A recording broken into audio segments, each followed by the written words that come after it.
Gather round, dads, it's time for a tale. Hand me a book and a warm pint of ale. Let's discuss writing and the literary gods with Dan Roberts on the Dad Lit Pod. Welcome to the Dadlit Pod, the literary podcast for people who are not a crook. Except actually, I think we might have had some crooks on. I can't say definitively. Today, I'm joined by Craig Terlson, who has an unhealthy obsession with America, even though he's from Canada. We know him, or I know him, as Big Indy. Uh, he's a successful, independent author living in Winnipeg. And he is the author of the Luke Fisher series of Samurai Bluegrass and a re-release of his novel Fall in One Day has recently hit the stands. And Fall in One Day is a young man's journey to rescue his friend amidst the turmoil of the Watergate period, right? Yeah.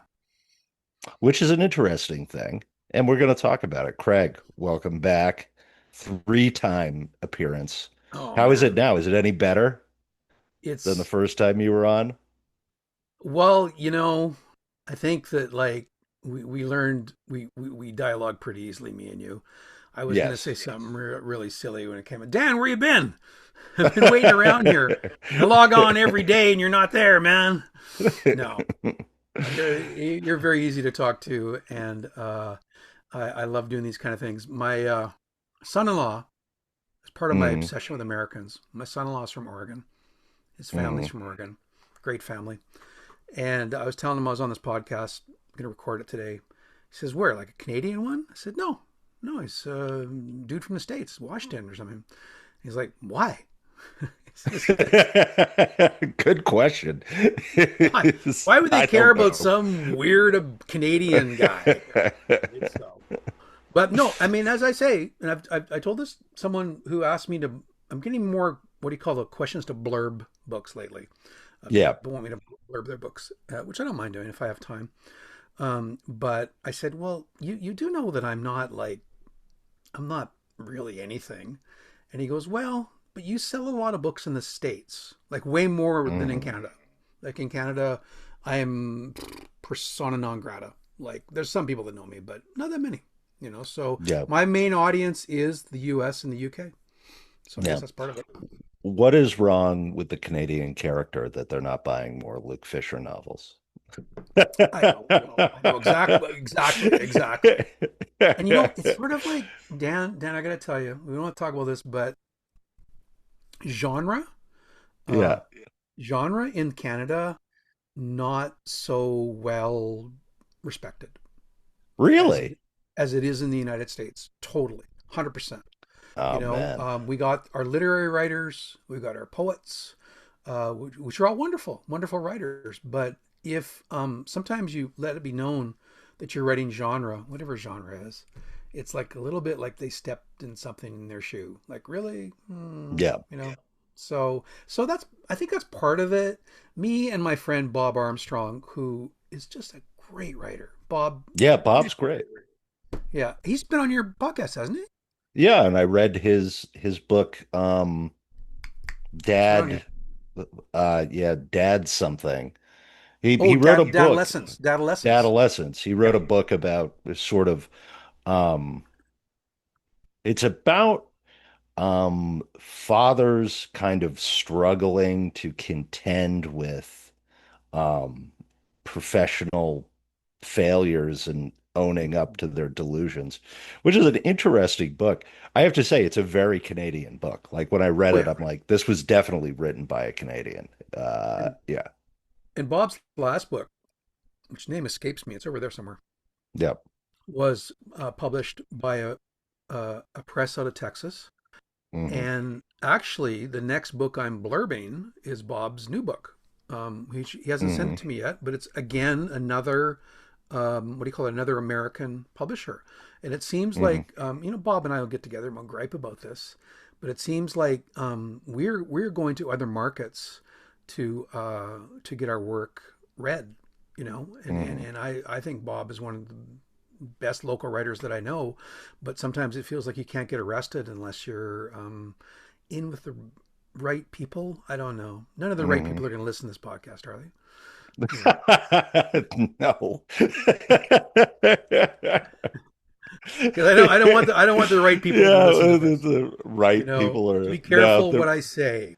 Because I started out as a literary writer. I love literary yeah. fiction, but the scope is too wide. I like to write about everything, and I've been accused Hmm. by agents and editors that I can't stay in my own lane, which Fall on One Day is an exact example of that. Yeah. This is I recently had a conversation with my agent about this where, I write weird stuff. It's sort of like off kilter, like Yeah, genre mix. You've read some of it, I of have course. and enjoyed it. Yeah. Um, and it always tends to be really funny and sort of voicey.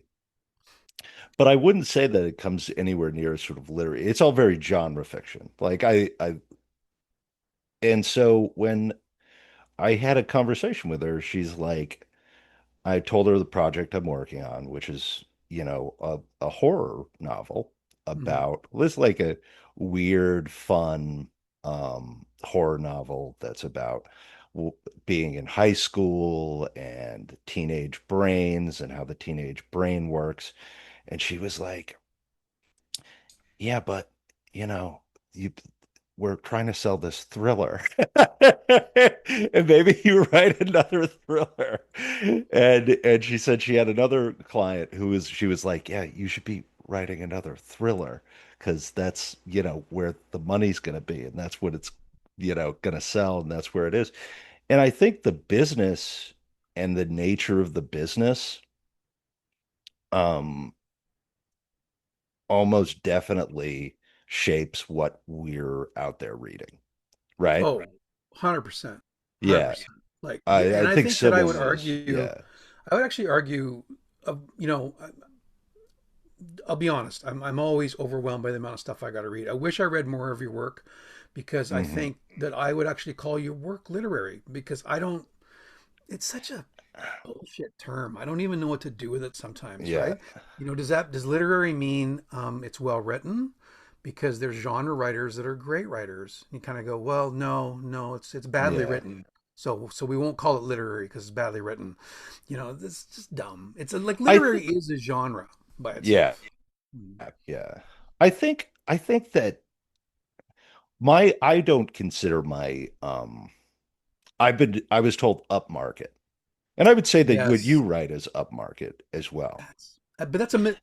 Can you tell me? Because I did a bunch of research on this Yes. over the years when I've been querying books on upmarket. And I landed on it too. I must be writing upmarket. I'm still not quite sure what it is. I've heard it called book club Upmarket, fiction.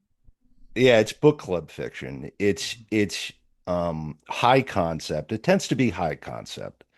Tends to have be more character heavy and more character construction heavy and has sort of an advanced prose. So, Advanced. Wait, I'm gonna stop you there. Advanced well, prose. What's I'll that? say instead of she walked to the kitchen, the prose tends to be through the doorway, she saw the knife on the counter and Mm, pursued it okay. with vim or something like that. Okay. It tends to be a little more developed in that way, Yeah. uh, and a lot of people don't want that, right? Like, they don't want sort of lengthy character studies Well, this is the to place we're be in, though. You part of mentioned that. this a little bit earlier. This is the place that we're in, as far Yep. as, you know, I think really, as of briefly as a half a year ago, I've decided Yep. that I'm going to remain big indie Hmm. because people kind of go, "Why'd you go independent?" I says, "Well, because no one wanted me." You know, Yeah. like I had an agent. We were pitching it to the big six then. It got close. It didn't happen. Didn't happen. Didn't happen. So I started to do my own stuff. Yep. And the work that I'm writing, I don't know. I don't, and I don't care. I just don't think that many people want it. I'm Yeah. delighted by the people who do. I mean, my readers are Hmm. just like the best humans, but it's not for everybody. You learn that, you know? Yeah. Yeah. I think that the business is always looking for a smash, right? Yeah. They're not looking for mid-list writers. They're not looking to turn, like a debut author and develop a debut author into a mid-list experience.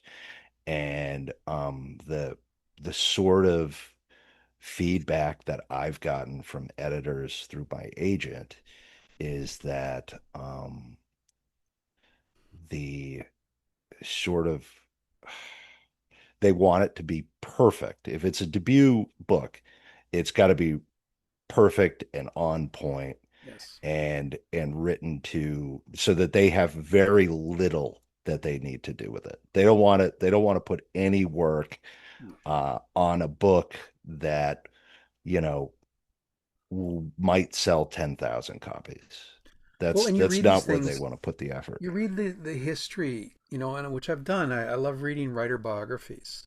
Yeah. You read of like Salinger walking in to the New Yorker and just telling them that he had a story, or novels, or Flannery O'Connor was another one too, and it was just such a different time that people who was the guy who edited Raymond Carver famously, Yeah. they do you know who that name is? No, I don't know who his name Max, I is. forget his name's Max. Anyways, doesn't matter. But the thing is that they were developing writers. Yeah. They were developing writers to have career. Maybe they use the word mid list. I don't know, but it was career writers. And Hmm. now you got to be smash out of the gate. And Yeah. I have friends. I have a good friend who got a huge deal. And I don't know how many times she rewrote that manuscript because it was Mhm. being very, very tailored to an audience. Yeah. And I believe a lot in edits myself. I hire professional editors and I edit. But this thing was through so many times and so many people because they're trying to polish this stone that they know when they put it on the marketplace, this will make money. And okay, Yeah. fine. I mean, I'm glad for publishers to make money, but that's not all of us, you know? Hmm. Yeah, they want it to be very tight too. They don't want you to go on excursions. Um, Right. you sort of literary. The one thing about literary is that literary authors are sort of permitted an element of excursion. That's a great word. They get to go and kind of like talk about something that might be about, I think about sort of like because I was reading what's her name, the woman who wrote The Handmaid's Tale, Margaret Atwood. Yeah. and Margaret Atwood, and Margaret Atwood has a book called Cat's Eye, Yeah, I know it. Yep. and yes, and I started reading it, and I'm also been, and I'll say the same thing for Atonement, because I started reading Ian McEwan's Ian Atonement, McEwan's, yeah. Yeah. uh, yeah, and Atwood's book, I'm 100 pages in, and she's basically just describing minutia about moving to the city. Yeah. You know what I mean? There's nothing going on as best Mhm. I can tell. Mhm. Mhm. It's this sort of book about girlhood, and I'd been told, and the reason I picked it up was that it's a very dark book, and that it's about sort of like women's. cruelty to other women, Mm, particularly in like their teens yeah. and and I was like, and someone said that it's one of the best, this is terrific. And I'm like 100 pages in, and I don't, what? She's, Nothing's talking happened. about nothing's happened. She's talking about this unfinished house that she's living in Yeah. Toronto. Yeah. She's talking about her, she's going from childhood to adulthood and talking about, and I'm like, there's nothing happening here. Now, And it's weird when I get told, like, where my agent will say, Dan, you need to have an inciting incident much sooner in this oh, work. the It has to inciting incident. The come, it inciting. has I to, want a it's, T-shirt. I want a it's T-shirt that so says crazy. "Screw the inciting incident." I'm done with it. It's so crazy. It's crazy. But But of hey, course, before you get yes, off this, when was Cat's Eye written? That's really important. it That was was written. written in the 1980s and early Yeah, 90s. that was a So the different time. Yeah. You could actually like write a book because I also reread Misery by Stephen King. Oh yeah, yeah. And Misery is a very verbose book. Like all of Stephen King's stuff Like, is yes. verbose and sort of um What's the word? there's like a He lot goes on of like excursions. weird He goes tangents. on long Yeah, he excursions goes like on that excursions all the time. all the time, like that great time travel book And he of was his. Yeah. Sorry, I was just yeah, going to say that time yeah. travel book of his, which I love, 10/22/63 or eleven Mhm. twenty two sixty three. Um, he's got a whole middle section where it's just a dude living in a small town, like for hundreds of pages. Yeah, You kind of go, yeah, What? You know, I really yeah. like the book, but I wanted to say a couple things before we skip over this because it's so important that Atwood changed the stuff that she wrote. I mean, Cat's Eye was before Handmaid's Tale. Cat's Yeah. Eye was before Orcs and Craig and a bunch of stuff that were much more Hmm. plot driven, but still Margaret Atwood kind of Yeah. thing, like the excursion idea. Like the mistake people make sometimes is they think that literary writers don't know how to tell stories. They sure Yeah. do. But it's so good. And the guy that comes to mind for me all the time is Charles Willeford. Because when I got into Willeford, and Willeford has got to be the king of excursions, he will Hmm. write about African dragonflies for 20 pages. And it's just because it's so well written that you stay with it. But Hmm. my agent that I had a long time ago, he hated those excursions. He says you got to Yeah. cut them. No one cares about them. And I'm guess Yeah. kind of sounds like you're getting a bit of that too. Yeah. It seems to be they want it really tight. Like Mhm. everything needs to be tight, Yeah. you know. Um, it's got to keep it tight, stick to the plot. And it's funny because if you read like all those old people, I'm like, I just think that like that manuscript would not have flown today. Nope. It would have gotten chopped down to nothing. And the sort of fun that you can have doing that, you really the only place that you can do that is in the independent sphere, I think, at this point. Well, independent Um, or there seems to be this thing too. Like I mean, probably Stephen King can write whatever he wants to write now. yeah, Not even probably you can. You can. You can just write anything. You could write experimental fiction. He'd still sell 100,000 copies. yeah, But sometimes it seems to be this thing about, and I talk about this with other writers a lot, getting one out the gate. I was at hmm, a writer function last night and we talked about it. You get one out the gate and two things can happen. And this has been shown through stats. If you get one out the hmm, gate and you get a huge advance, like a huge advance from the big five, and it tanks, good luck getting the second deal. It is yeah, really hard to get the second deal, but if you can get it out the gate and it does well, then the next book doesn't have to necessarily be exactly the same. They want you in a hmm, groove, but it's sort of why, and I think this a lot, Dan. I think the industry's face is really changing, and I think you see it hmm, more in the U.S. than you do in Canada, because Canada is always behind in these kind of hmm, things. They really are. I'm sorry, Canada, you're my home and native land, but you're behind, hmm, and the face of publishing is really changing, and yeah. so. Me and you have talked a lot about that. I mean, like you are in an agent situation now, um, and you're seeing it all firsthand.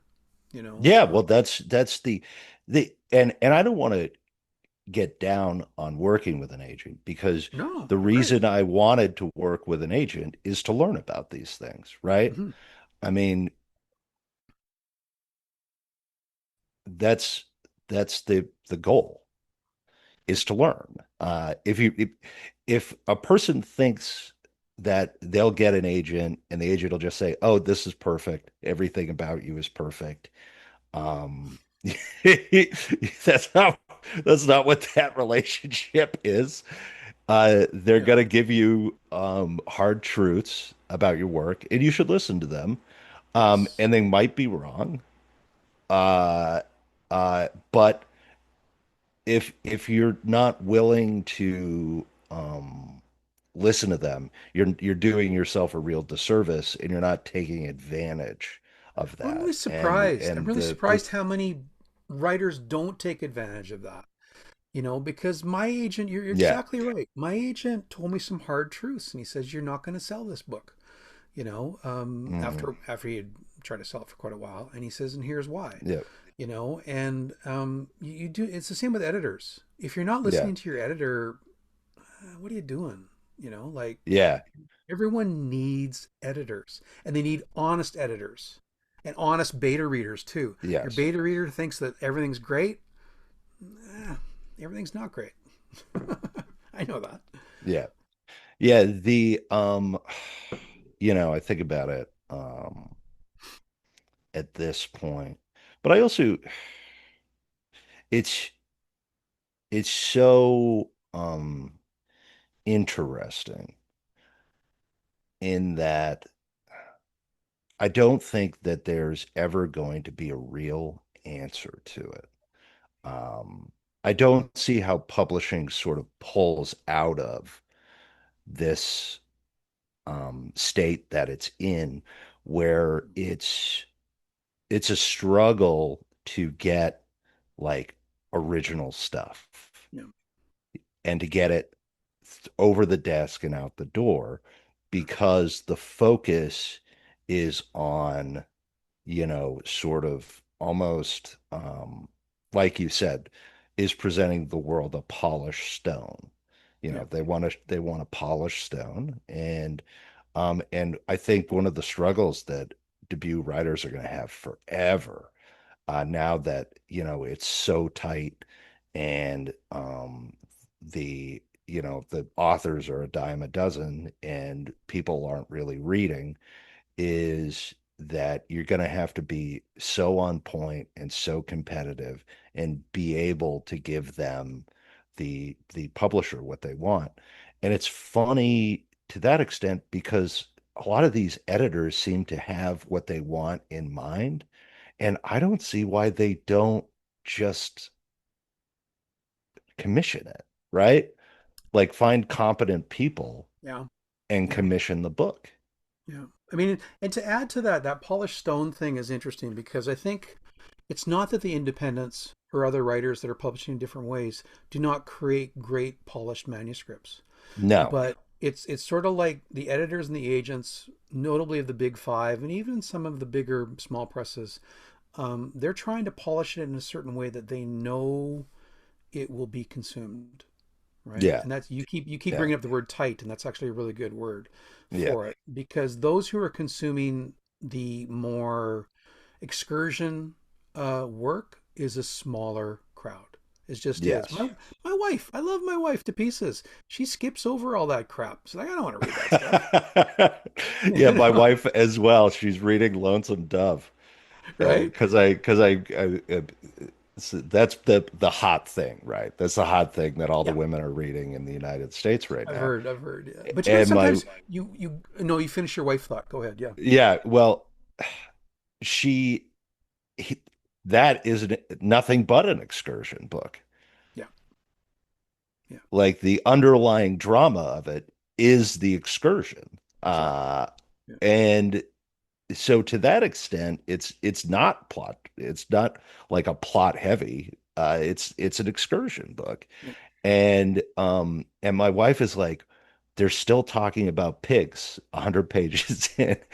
And I'm like, and I haven't read it. So I'm like, okay, what she's describing to me is probably some commentary on like the commodification of the West and the sort of nature of the way people are treated and all this other stuff. Like I don't have to read, you know, directly what she's describing me to know that the author intends something with these pages Yeah. about the pigs and that it's going to pay off later. Well, there's this Right? thought. There's Like, this thought actually. Just jump in there. There's a thought about that with all the information that it's at our fingertips right now. There's a yeah, Wikipedia or whatever like that. That some of this excursion stuff, I think it's a great word for it. Like, hey, Moby Dick is an excursion book. It's yeah, also like parts of it are like people don't know this, like an action movie.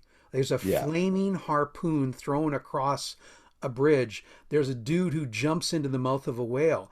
And then Yeah. we're going to talk about the rivets on a rowboat for an entire chapter. And but you got to gear down. Here's the thing, Yeah. you got to gear down. I read Marilyn Robinson, one of the finest American writers alive. Yeah. And I read Gilead, which won the Pulitzer. I felt myself age while I was reading that book.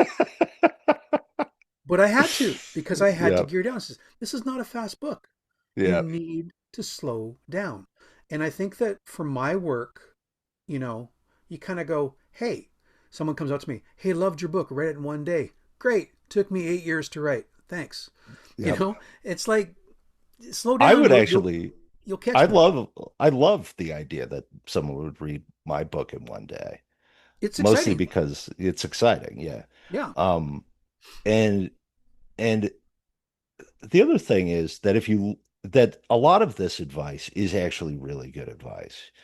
And um the question is, and I think this is what I'm exploring with my new project, the high school horror Hmm. thriller, is how to make the story um, fresh and interesting and different Yes. while giving the editors and my agent and meeting their kind of expectations And and fresh is one of the biggest fresh. words. I think Yeah, about fresh a lot. yeah. You know, not the same thing all the time. And like a guy, I've mentioned him lots online before, Benjamin Percy, um, Mm, great writer. Actually, writes Wolverine comics too. He's written some mm, great novels and short stories. He's got a book called Thrill Me, and it's mm, a craft book. I've read it so many times because what it is there's a way of like I'll put it this way. Here's the bind you're in with an editor or an agent. It's like you got to make it tight, tight, tight. And so you mm. make it tight, tight, tight, and they kind of go, well, we don't know who this person is. I know, because you made me cut all that shit out, right? And so you put all that stuff in, they go, no one cares that he was a parking attendant in Boise, Idaho. But that was that and so you're stuck, right? And I Yeah. think for me, you're in a rock and a hard place. And I think every book I write, and I'm so thankful for this, every book I write, I'm more confident in my voice because I say Yeah. this is the story I'm going to tell. If you want to stick around, you might like it.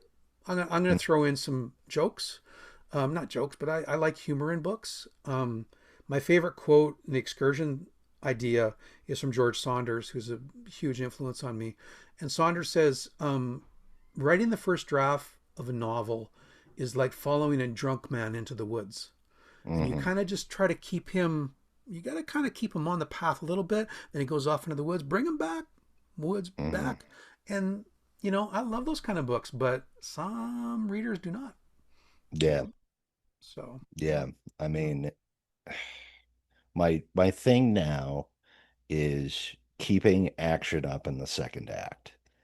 Keep uh, the act, keep raising the action in the second act. and I forget who said it, but he was talking about to keep like things fresh, you should really try and avoid your protagonist being tied to a chair at the third act. Like this should Oh, be you should try and avoid it. And so I've why? taken Hang on. that. That's just really important because I've tied people to chairs. Well, So yes, this is basically he said try and because the impulse is always to tie someone to a chair, right? yes, yes. To put them at the lowest possible point. Mhm. What's a way to get your character at a low point where they're not tied to a chair? Wow, that's a good one. I like that. I'm gonna remember Yes. that. That's a Yes. really good one. And by the way, there are very many good tied to a chair works. Yeah, The I think the supreme one being Casino Royale, obviously. Uh, Casino Royale being the original sort of tied to the chair. And it's natural to go into that. And so yeah, that's like a thing that I'm trying to do and trying to be cognizant of. The other is David Mamet's advice, mm, which was character is not who your character is, but what they do. yes. And I didn't know that's Mamet really said that. That's interesting. actually that's a really good one. Yes. And so he's really and so I've tried to do those things and and to like try and keep things fresh, right? Yeah. I would say that Sort of like you're fresh, not experimental. Sometimes yes. people think fresh is let's change this whole form. Yeah. Fresh can be, hey, you know me, I kind of like verbs, right? I'm a Yeah, verb you are a guy. verb guy. So find, and actually I found an essay just recently from a well-known author whose name escapes me right now, who's talking all about verbs. And Yeah. it's sort of like it ties into what we're talking about it because it talks about action. And it says Hmm. plot is simply character in action. And so Hmm. what are they doing? And that's the most interesting thing is what they're doing. And they have to have a life. They have to have an authenticity to them. I Hmm. mean, that's the thing too. We pour ourselves into it, you know, and be authentic. And that's why I research so much. I research a Hmm. stupid amount on anything. I'll read a whole bunch of stuff on fishing to write a paragraph on someone fishing, which is dumb, but it makes me crazy if I don't know what I'm writing about. So, but are Well, we going to talk let's about are we going to talk about my session with Americans? We haven't touched on that one yet. well, we're about to. I was about to get into it. Turley. Sorry. The Who's in charge of this podcast? I think it's yeah, who's yours. in Okay, charge here? I'm the you go. You interviewer. go. I'll shut up. The your book, Fallen One Day, is set in the Nixonian 70s 73. and Yep. and yet set in I want to say rural Canada, Yep. semi-rural Canada, Yep. small town, high school youth, uh, in the midst of a kidnapping Hmm. of his best friend. And as the world seems focused on Nixon and Watergate, he is principally focused on getting his friend back. Did I sum it up correctly? I think so. All the while sort of exploring questions of truth and morality and playing with his tape recorder and using that to sort of form uh, an understanding of a thing which at his young age, I think he's 15. He's 15. Joe's 15. Yeah, Yeah. yeah, 15, struggles to contend with, Yeah. all perfectly represented by the experience of taking LSD, uh, which which is a challenging thing. What I'm interested in is why choose an American scandal? What went into that? That's a great question. Um, Yes. It because you're almost Dan. feels like what'd you say? Because you're Dan, you ask good questions. Yeah, yes. I think it had to do to begin with geography. Hmm. Um, this I'll come clean and say this is my most autobiographical book Hmm. of all the books, and also people. I mean, I would need a whole nother podcast to unravel how this book came together because this book took 10 years, Hmm. and it went through a lot of people. I got amazing advice from people like Dan Lazar, Writer's House in New York. It looked like Dan was going to sign it, but he didn't. Hmm. But I think really what it was is growing up in a small city, more of a city than a town Hmm. in Canada. We were one of the first places in Canada to get American TV. Hmm. There was other parts of my province that didn't even get American TV, and they would just get the local, CBC or whatever. But I got first. I got Williston and I got Minot, North Dakota, right? And then eventually I got Detroit, which blew everyone's mind. Hmm. But I think I was always been affected by that because I've always been a big movie person as well. And so the knowledge of the United States was always like right there. And Hmm. Watergate, I was 10, and Watergate Hmm. came on the TV. It knocked off all my favorite shows, which made me annoyed because I would watch whatever was on. And all these dudes were Nixon's talking, greatest sin. right? Like, come on, I wanted Star Trek's on. Where is it? And all these dudes are wearing like suits and stuff like that. Yeah. But I was annoyed, and then I was super intrigued. I was kind of a precocious kid. I read a lot and everything like that. I was Hmm. interested in all kinds of stuff. And I got really fascinated by the scandal of politicians not telling the truth, Hmm. which expanded out as well. And on top of that, and really there is sort of a Canadian American bridge here. Hmm. A lot of people don't know this, but I grew up in a town called Weyburn, Saskatchewan. And the small town of Weyburn, Saskatchewan coined the term psychedelic. Hmm. And you can actually look that up. People don't believe me. But because of a doctor in Saskatchewan in a correspondence with Aldous Huxley, they went back and forth talking about LSD. And the Dr. Humphrey Osmond coined the term psychedelic. And hence an era was born. And so all this kind of stuff always fascinated me as a kid. And maybe the honest answer, Dan, is that there wasn't as much interesting in Canada. There wasn't Hmm. as that level of scandal uh, that I could see, anyways. Hmm.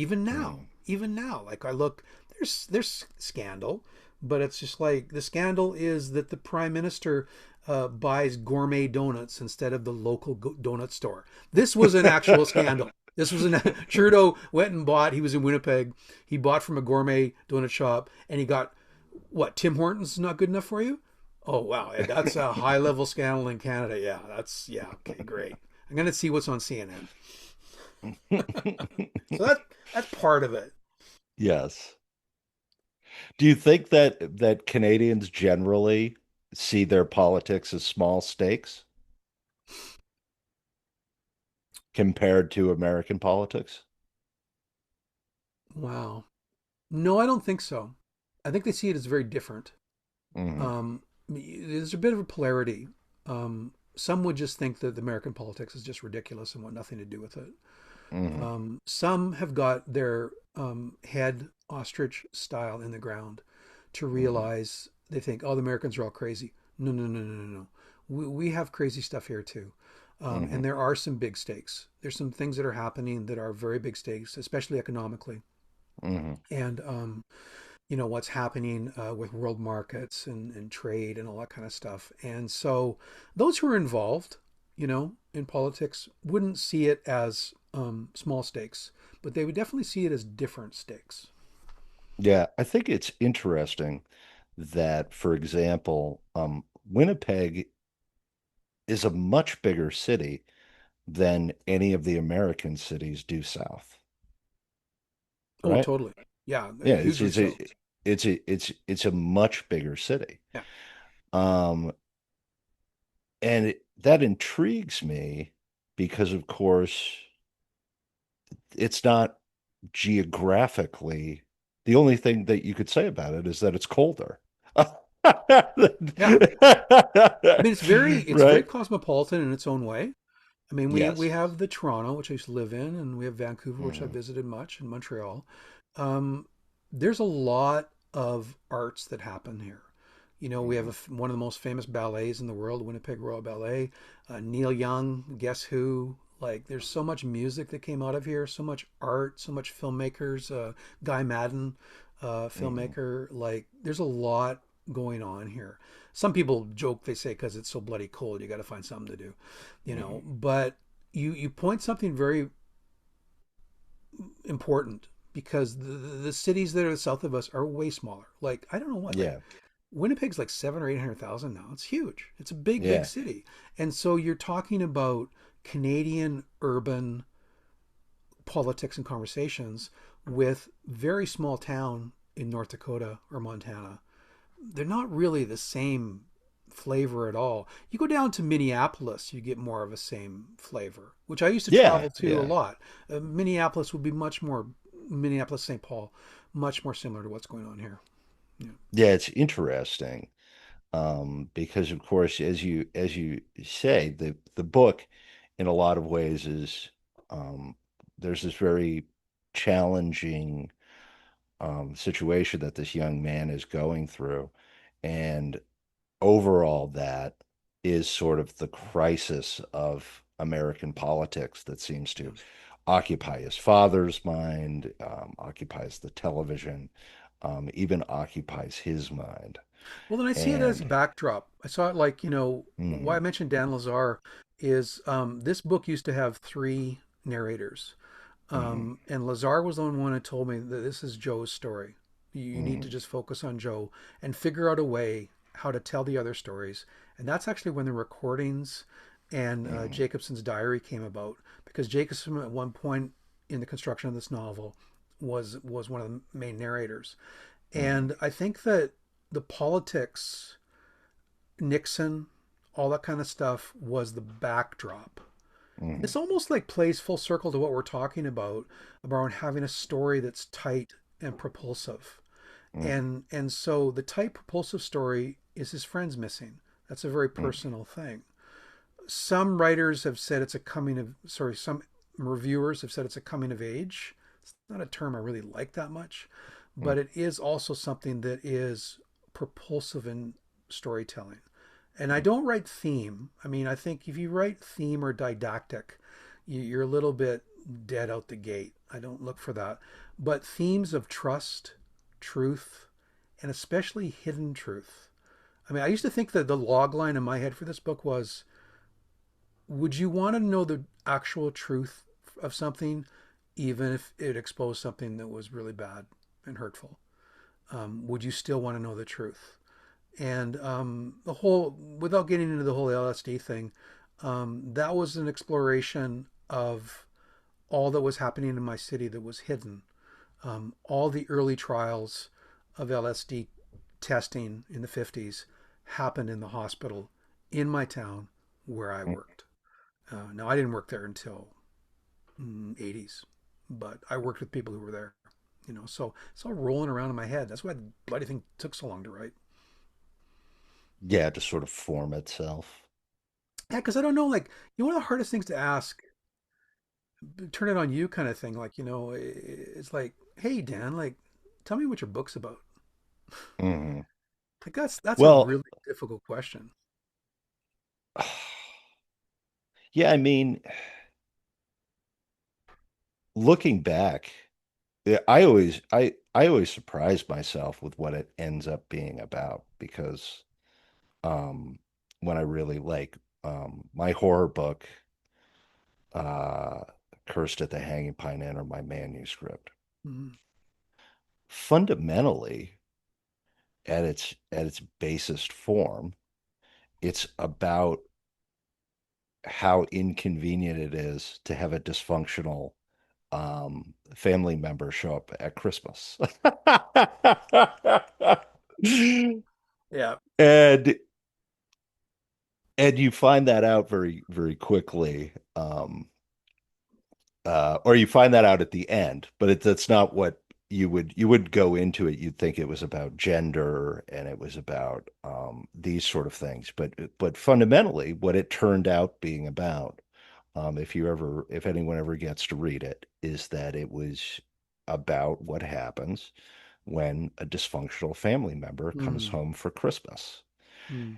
and the effect that that has on the protagonist. And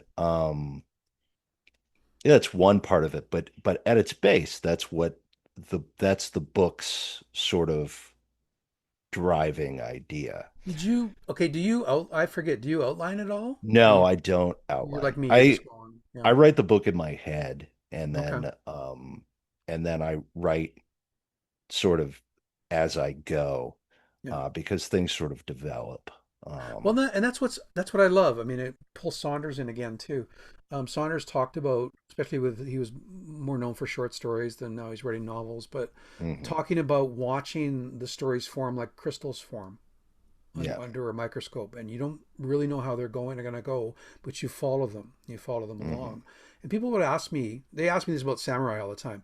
How did you Yeah. come up with the idea of a samurai from the 12th century who time travels to the 1980s in Toronto and has to battle some evil doctor kind of go? And I go, I have no idea.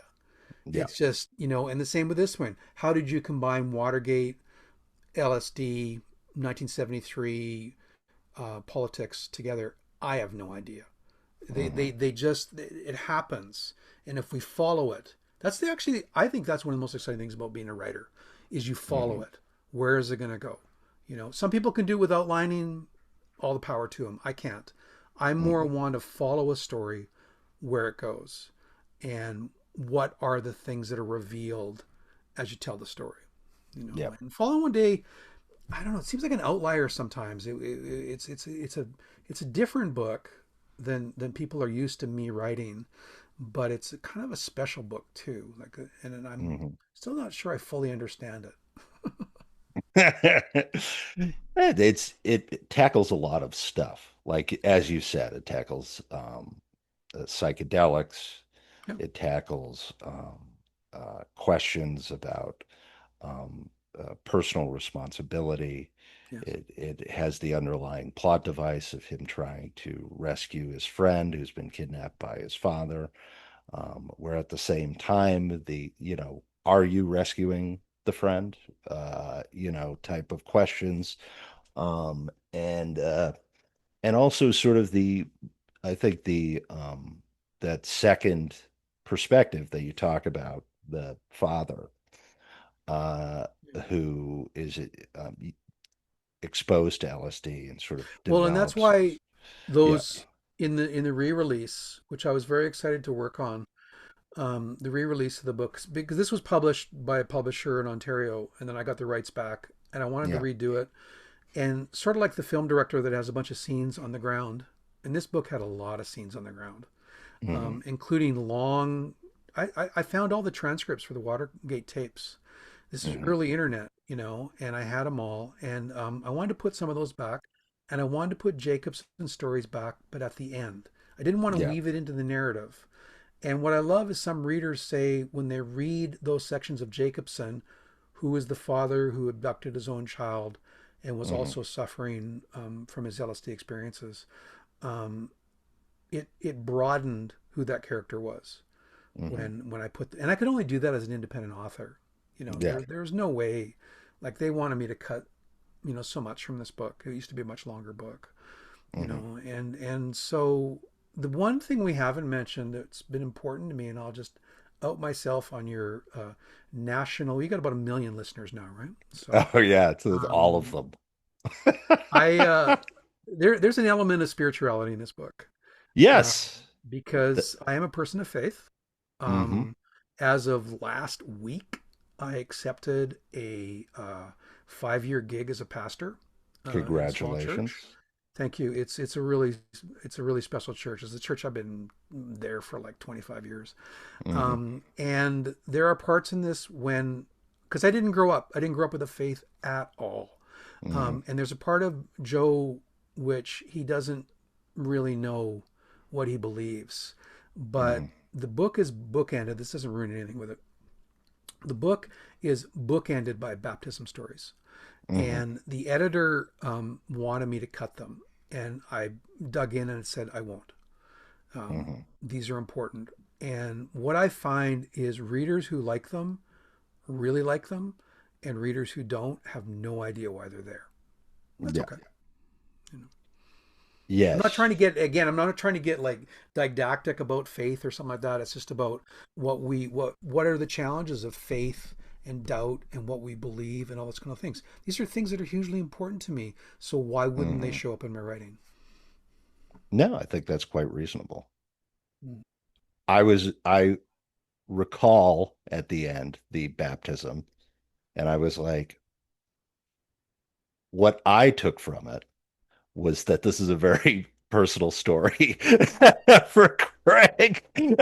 That's immediately what I thought is that is similar to when I see you go to Mexico and then I see Luke Fisher down there drinking cervezas and fish tacos. And I was like, clearly, clearly Craig sees himself in this teenage character because Yeah, of the baptism. That was because I thought about it yeah, and I'm like, huh, it's an interesting way to end the book because I was trying to see what you were getting at, right? mhm, And then it dawned on me that, oh, this is probably, uh, sort of influenced by Craig's own experience and that's why it's there.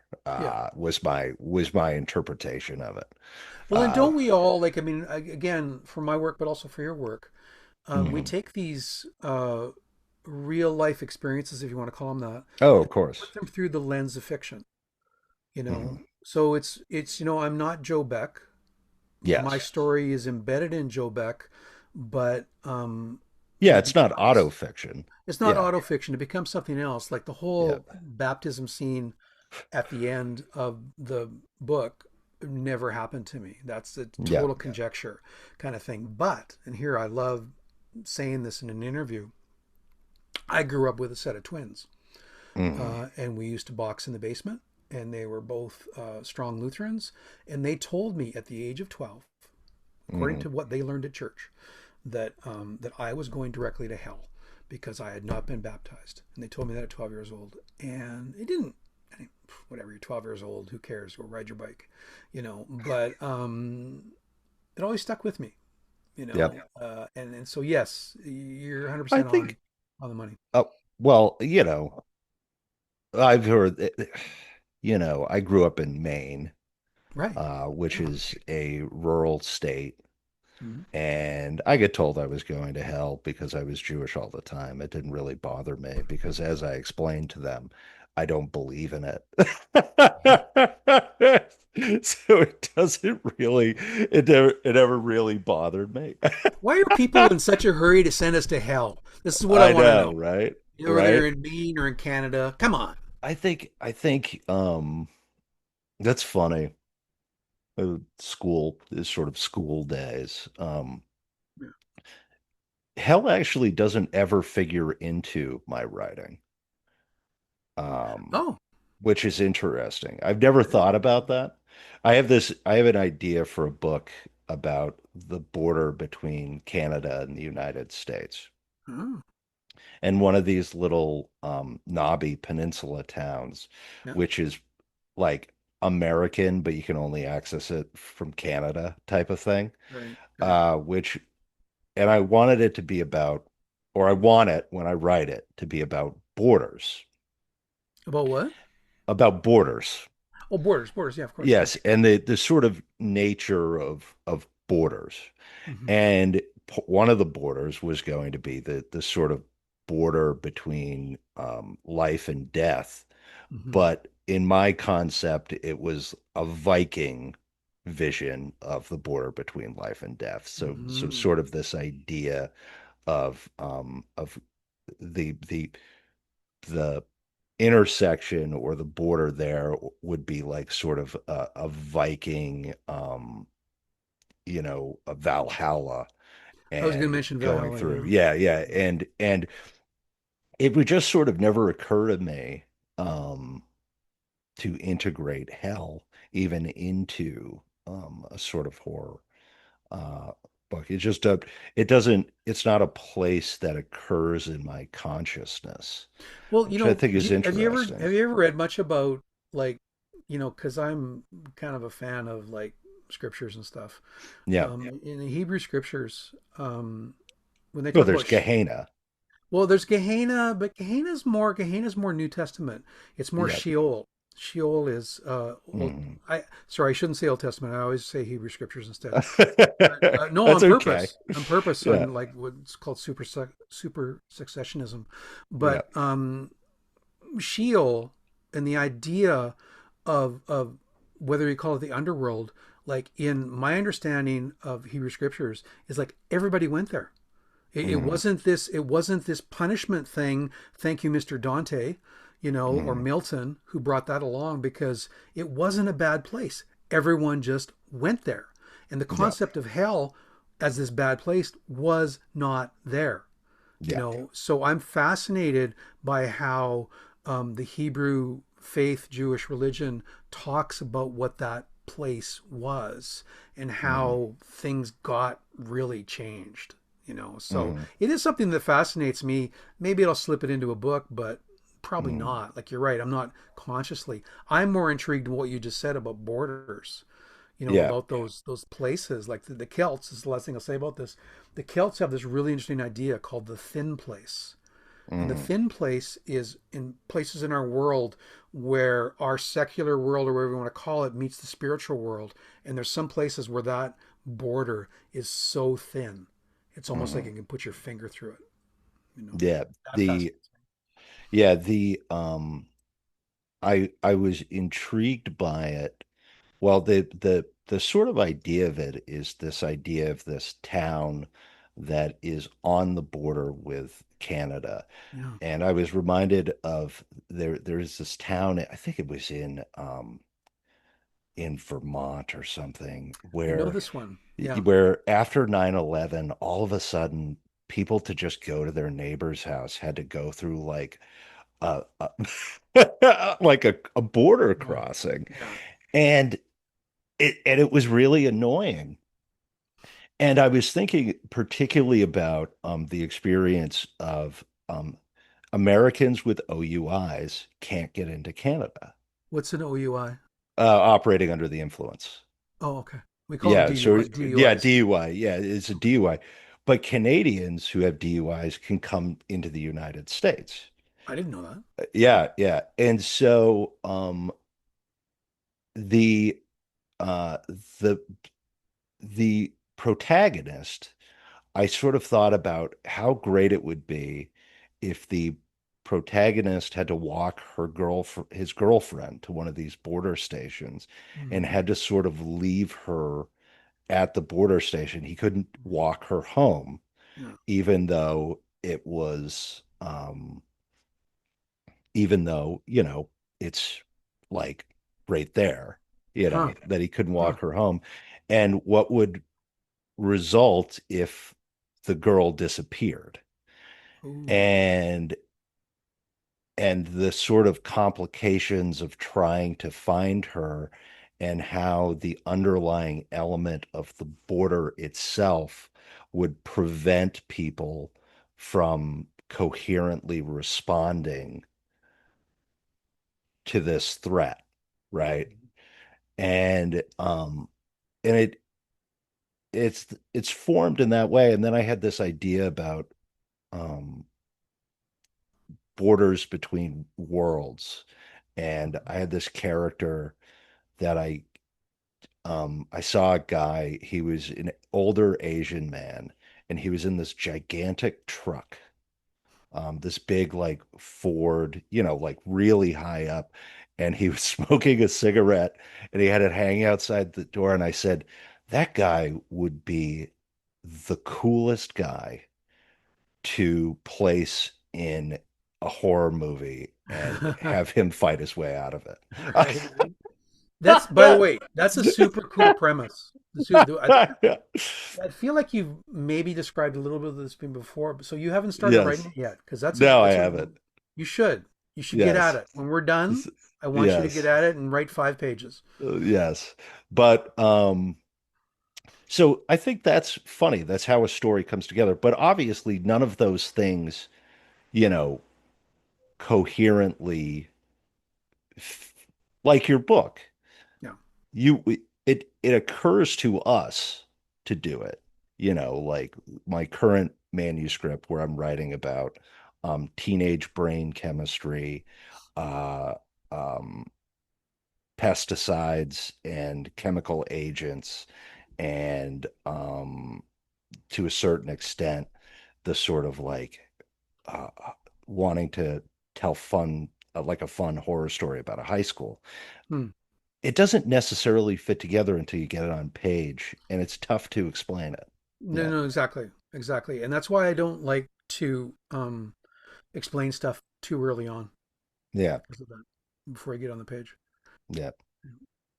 So, well, we're Craig, running out. we've reached the end of the show. Do you want to plug some books? Yeah, but Encourage aren't we some gonna people? are we gonna get kicked off?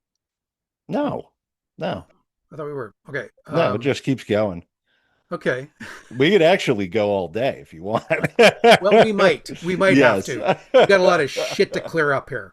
No. What am I plugging? I don't know. Just, like books. I love books. Fallen one day. Go Fall get a in One Day, copy. the re-release is available on Amazon, of course.